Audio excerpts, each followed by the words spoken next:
So hello viewers, আমি সামাজিক প্ল্যাটফর্মে কিছুদিন ধরে গসিপ শুনতে পাচ্ছি যে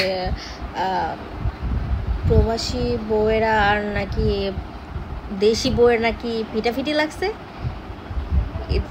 is it true or false? I don't know, but আমি বেশ কিছুদিন ধরে এই পোস্টগুলো দেখতেছি যে যারা হচ্ছে দেশে থাকে তারা হচ্ছে প্রবাসী বউদেরকে পিঞ্চ করতেছে, আর যারা প্রবাসী বউরা তারা হচ্ছে দেশি বউদের পিঞ্চ করতেছে।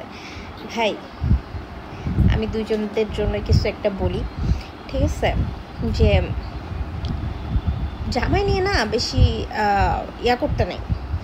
যে জামাই জিনিসটা এরকম যে বেশি আমি আমি আমার লাইফ দিয়ে ফিল করছি, যখন ব্যাটারি নিয়ে আমি কখনো প্রশংসা করছি যে না ব্যাটা ভালো, ঠিক সেই মুহূর্তে ব্যাটা এমন একটা কাজ করবে যে আমাকে বলতেই হবে যে ব্যাটা বেয়াদব। তো এর দিনকার পরের থেকে আমি আর করি না। বেড়ার মতো আছে, আমি আমার মতো আছি। সে খুব ভালো আছে, এখনও বলবো না সে ভালো, সে পচা। হ্যাঁ, প্রশংসা করলে যে আমরা ফুলে যায়, ঠিক আছে? প্রশংসা আর কি করি, এটা হচ্ছে একান্তই পার্সোনাল। হ্যাঁ, এটা পাবলিক প্ল্যাটফর্মে করার জিনিস না, কাউকেই করার জিনিস না। এটা মানুষের নজর লাগে, মানুষের নজর তো ভালো না। যে যে আর কি সুখে আছে দোয়া দেওয়ার থেকে বদদোয়াই বেশি দেয় মানুষ।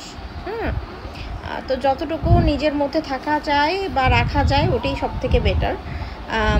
আমি পাবলিকলি শো করতে খুব কম পছন্দ করি। দ্যাটস ওয়াই আমি টিকটক প্ল্যাটফর্মে অনেক দিন ধরে থাকার পরেও আমি কোনো গসিপিং বা কোনো কন্ট্রোভার্সি কোনো কিছুর মধ্যে ভাই আমি নাই। কারণ আমার পার্সোনাল লাইফ, আমার পার্সোনাল লাইফ সম্পর্কে কেউ একটা তথ্য পর্যন্ত দিতে পারবে না যে আমি কি করতেছি, কি খাচ্ছি, কোথায় যাচ্ছি, কোথায় বসতেছি। বিকজ অফ আমি এটা আমার লাইফে প্রাইভেট করে রাখছি। আমি সোশ্যাল মিডিয়া পারসন, বাট আমি এতটা সোশ্যাল মিডিয়া পারসন না যে আমি আমার A to Z আমি সোশ্যাল মিডিয়াতে শেয়ার করব। তো সবার এই জিনিসটা মেনটেন করা উচিত। জানি সবাই মেনটেন করে না, আমিও অনেকের ফলো করি, তাদের লাইফে হাজব্যান্ডের সাথে আজকে ঝগড়া লাগছে, অনলাইনে এসে বলতেছে। এটা হয়েছে, অনলাইনে এসে বলতেছে। কি ভাই, একটু তো নিজেদের মধ্যে পার্সোনালিটি থাকা উচিত যে না আমার এগুলো আমার হয়েছে, ঠিক আছে, আমার এগুলো বলা উচিত না। বা আগে তো কেউ বলে নাই, কেউ সিম্পেথি গেইন করে নাই, তারা কি বাঁচে নাই নাকি মারা গেছিল? সেটা আমরা কেন বুঝি না ভাই?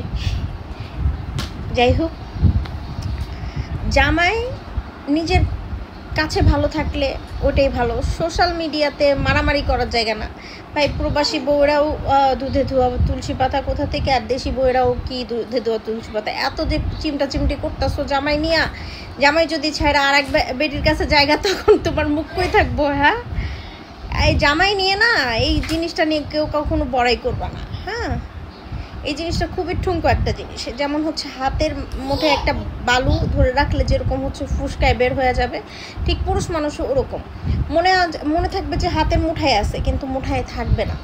পুরুষ মানুষকে কখনো আটকে ধরে রাখতে পারবা না তুমি যদি সে তো আন্ডারস্ট্যান্ডিং হও, সে তোমাকে ভালোবাসবে, সে যদি তোমার কাছে থাকতে চায় তাহলেই সে তোমার কাছে থাকবে, তা না হলে তুমি কখনো তাকে বেঁধে রাখতে পারবা না। এটা বুঝতে হবে ভাই, এটা কেন বোঝে না? যাই হোক, অনেক কথা বলে ফেলছে, আমি এমনিতেই কোনো কথা বলি না। ভুল ত্রুটি ক্ষমার দৃষ্টিতে দেখবেন, as usual, whatever. Thank you so much, bye by.